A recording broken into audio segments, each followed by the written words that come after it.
माझ्या आयुष्यातले मागचे 3 दिवस स्वप्नवत होते, कारण या 3 दिवसात माझा प्रवास श्री नारायणीकडून श्रीमन नारायणाकडे झाला. तो कसा ते पुढे सांगतो. तर तब्बल 2 महिन्यांपूर्वी श्री नारायणांची आज्ञा घेत असताना भोळा भाव ठेवत अभिनेता म्हणून कामासाठी तुमच्या नारायणीकडे जातोय, तेव्हा काम तर छान करून घ्याच, पण मलाही माझी नारायणी मिळू द्या असं म्हणून करवीर क्षेत्री येऊन तब्बल 60 दिवसात मालिकेत अभिनयाची हलकी चुणूक दाखवताना जेव्हा सुट्टी मिळायची, तेव्हा करवीर निवासिनी अंबाबाईने आईसारखं तिच्या दर्शनाला मायेने बोलावलं. पण ह्यात परवाचा दिवस विशेष होता, कारण औचित्य होतं शाकंभरी पौर्णिमेनिमित्त निघणाऱ्या श्री महालक्ष्मी आईच्या पालखीचं. आणि हे कळता क्षणी मंदिरात पोहोचताच दर्शन रांगेतून आधी श्री दत्तगुरूंच्या पालखीचं दर्शन झालं आणि गाभाऱ्यात येऊन त्रिपुर सुंदरीचं दर्शन घेताच श्री नारायणीची पालखी ब्रह्मवृंदांच्या मंत्रघोषात मंदिर प्रदक्षिणा पूर्ण करून येतात शेजारती अनुभवून मी लक्ष्मी रमण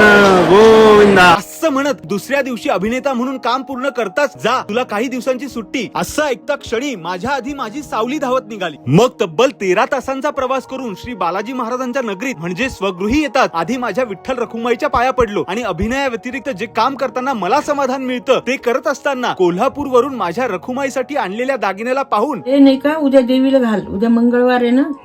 आणि मग मी घालल असं मातुश्री म्हणाल्या. मग आदिमाया जगदंबेची आरती करून जगत पालकाच्या दर्शनाला जाता क्षणी ह्या पुजारी वृंदांनी घ्यायला गेला तिकडे नक्की आणायला गेला दोन्ही गोष्टी आहे असं म्हणतात श्रीमन नारायणांच्या आज्ञेशिवाय हे बोलणार नाही यावर ठाम विश्वास होताच फक्त याची प्रचिती लवकर मिळावी अशी श्री लक्ष्मी रमणांचरणी प्रार्थना केली.